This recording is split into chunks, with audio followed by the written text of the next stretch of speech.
Welcome back. My name is Memo Doring. I'm an evangelist on the AWS Developer Relations team, and I'm here with two of my good friends from a recently announced service called UltraWarm, and my good friend Rudy, that's also going to be helping me look good today. Why don't you guys introduce yourselves? Hi, I'm Rama Kotla, Principal Engineer in Amazon Elasticsearch Service. My name's Eli Fisher. I'm a Senior Product Manager with Amazon Elasticsearch Service, and I've had the pleasure of working on UltraWarm for Amazon Elasticsearch Service. And I'm Rudy Chetty, Senior Solutions Architect and Hype Man for reInvent. But before I digress, or we digress, guys, what are you here to talk about? Tell us more. Yeah, absolutely. So yeah, really excited to be here. We're going to talk about UltraWarm for Amazon Elasticsearch Service. We're going to take a look at what it is and dive into how customers would actually use this, maybe do a little demo at the end. That'd be nice. Yeah. We do love demos. Twitch loves demos, so definitely let's make time for that. Awesome, yeah. So let's get started. So yesterday in Jassie's keynote, we announced UltraWarm, a new storage tier for Amazon Elasticsearch Service. UltraWarm is a really unique innovation in Amazon Elasticsearch Service. It allows customers to store massive amounts of log data, still run the same interactive log analytics experience that they're used to using with the service. It does all of this while providing higher performance and durability than traditional warm tiers. And what's pretty impressive is it allows customers to achieve an up to 90% cost savings in price per GB. So let's just recap that real quick. It's better, it's quicker, and it's cheaper. Yeah. We say cost effective. Oh. That's right. No, that's right. Yeah. So there's a lot of innovation that went into this exciting capability so we could get this into our customers' hands. And I'm going to let Rama jump in and talk about that since he was the principal engineer on the project. Yeah. So Rama, tell us a little bit about the nuts and bolts of this thing. Oh, I'm excited. There's a lot of exciting innovation that has gone into building the UltraWarm storage service here.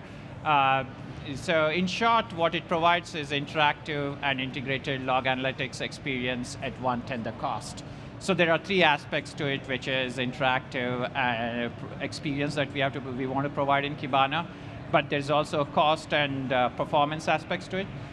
So we made two key architectural changes to enable this. First is we logically coupled hot tier and UltraWarm storage tier in the same cluster, so you can seamlessly query across indices in both tiers. But at the same time, physically decouple them to get the cost benefits of UltraWarm tier with the interactive experience that you have. Within the UltraWarm tier, again, we decouple the storage from compute so that we can optimize each of them independently.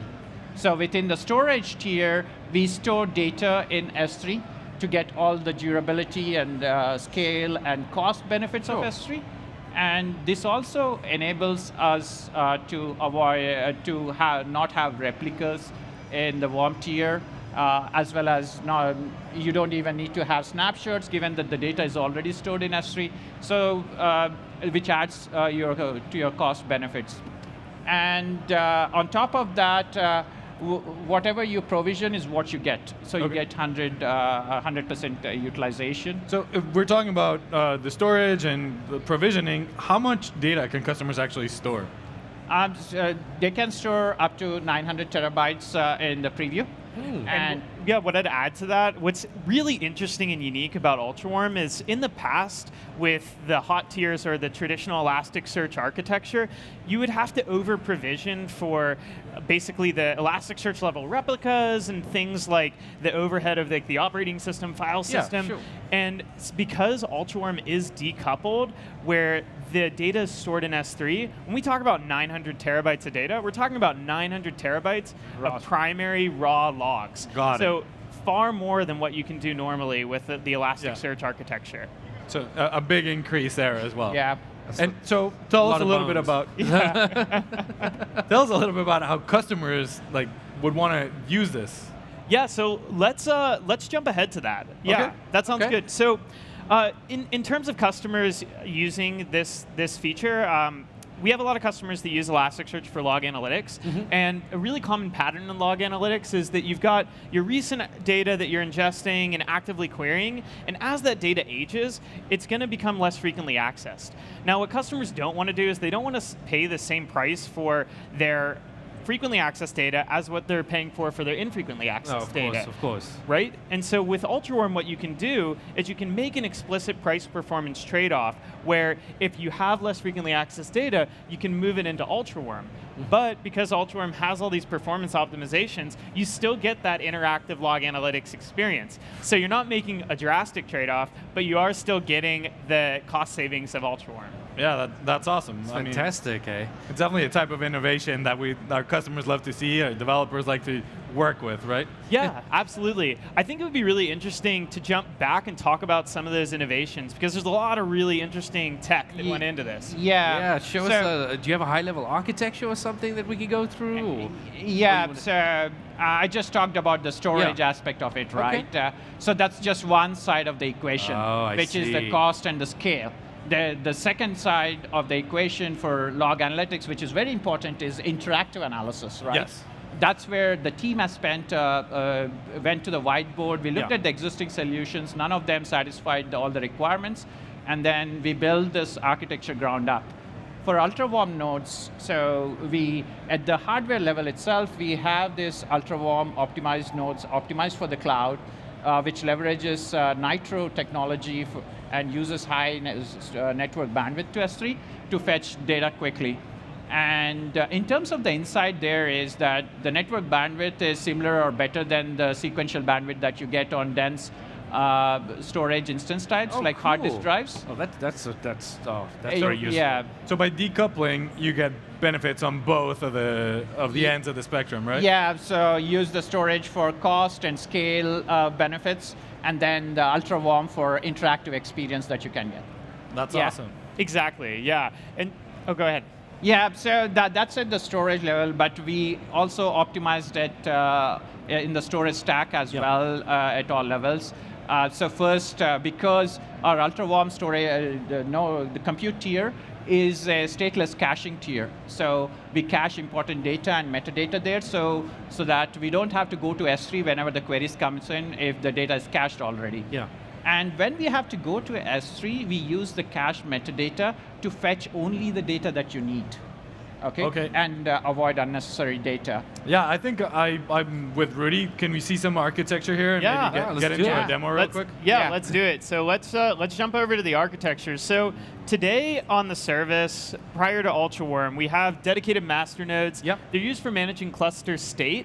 And then we've got our data nodes. These are going to be like the hot nodes in a hot warm architecture. They're used for indexing data into the cluster and providing the fastest access. Yeah. Now, like I said before, if you want to make an explicit price-performance trade-off on some data that's being accessed less frequently, what you can do is you can add UltraWarm to your existing cluster. And what you can do is set up policies, automate moving data from hot to warm, and then query it all from the same endpoint, so you don't have to change your tools or anything. So that's awesome. It says hot data nodes. Should those be lukewarm data nodes? And then UltraWarm is the...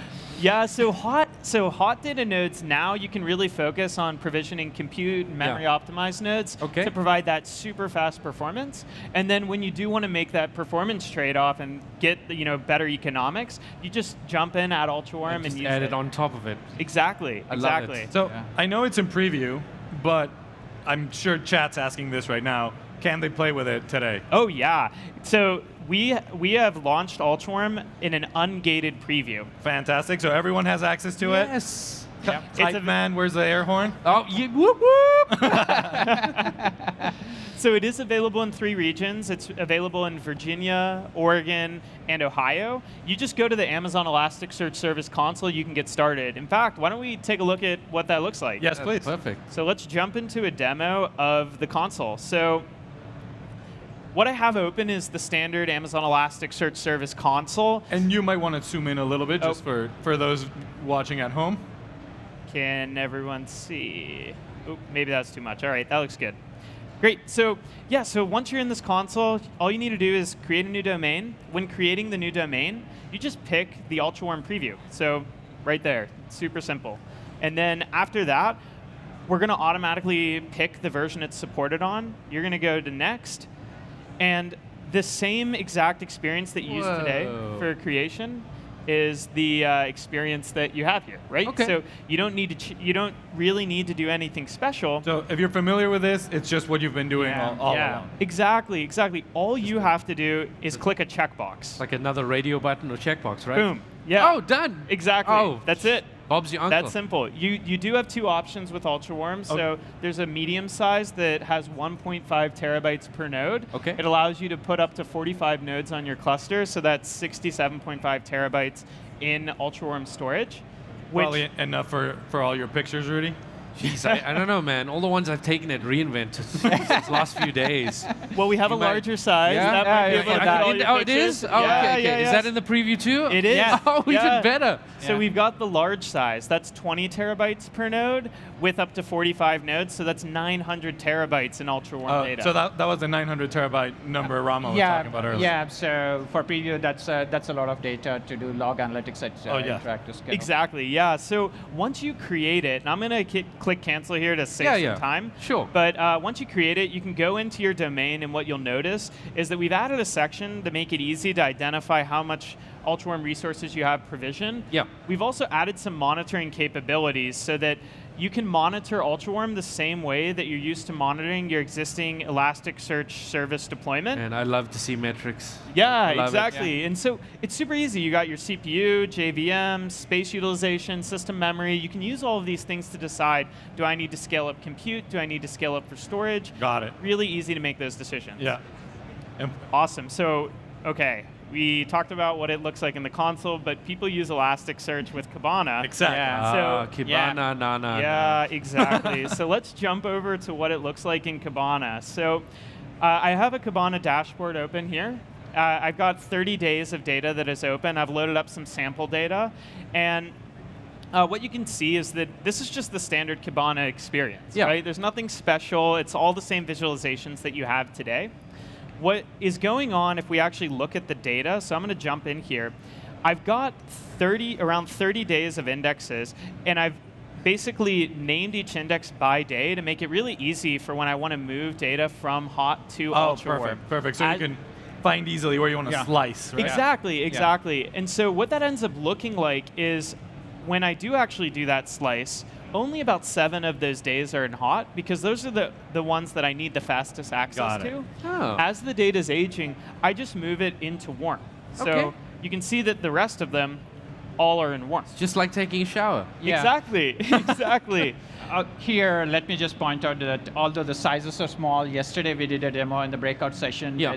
doing the same queries, similar queries on 1 petabyte data set in warm. And So- that's a great point because the breakout sessions get recorded and they'll be available on YouTube. Yeah. So just keep an eye out for that. I don't know the session number, but if you remember it, you can let us know. Otherwise, search for UltraWarm. I think Yeah, it was yeah. ANT229. Okay. Okay. Yeah. So You cashed that nicely. Eh? yeah.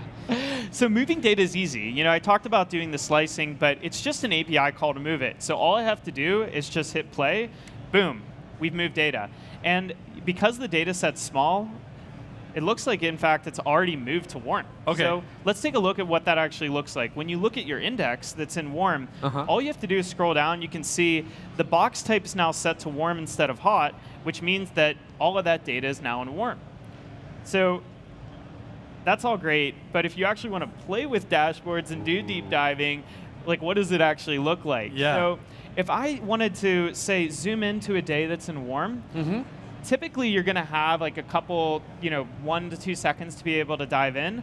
As you can see, UltraWarm provides that same exact performance experience that you're used to. I mean, we just zoom in here and we're able to deep dive on our data within seconds. Yeah. In fact, he was zooming into the warm, the same experience that you would get in hot. That's what we are seeing in terms of So activity. the performance is the same. Yep. You're getting all the other benefits from all the awesome work you did with your team. So that's amazing. And obviously you can keep drilling down Yeah. as far as you Yeah. need to go, right? To do the root cause analysis, yeah. Exactly. One of the things that's really nice about this is Yeah. with Elasticsearch, customers are used to starting with these dashboard views, and then once they know exactly what logs they want to look at, they can go back to the Discover page and then dive in and figure out exactly what went wrong.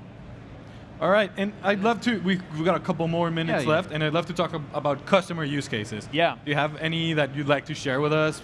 Yeah, absolutely. So if we jump back here, let me walk through a typical logging example that Perfect. customers actually Yeah, might sure. use UltraWarm for. So if a customer were, say, ingesting 1 terabyte of logs per day, retaining it for 7 days in hot, what they'd need to do typically is they'd need to provision 18.4 terabytes of infrastructure to account for the overhead of replicas and file system. And in fact, you actually need overhead for space in case you need to do failover and move data between your different nodes. So what's a little bit different is if you wanted to expand that retention out into UltraWarm, you'd only actually need to provision the 60 terabytes, so 1 terabyte per day for 60 days, rather than have to over-provision for UltraWarm. Oh. The reason for that is it's all built in. Like the replicas are built in. We get 11 nines of durability from S3, so you don't need to worry about durability. That's a lot of nines. Quoting more stats, man. What else you got? Yeah, exactly. The overhead of like the operating system, file system, all those components that eat into the storage, that's all built in. We take care of that for you. And since the data's on S3, you don't need to worry about any of those things. Yeah. So and there's a question in chat from Wayne Folks, which is he or they want a life cycle where the previous 7 days are in hot and everything else moves to UltraWarm, but automated. So because it's built with the Elasticsearch API, you can do some automation through Lambda, for example.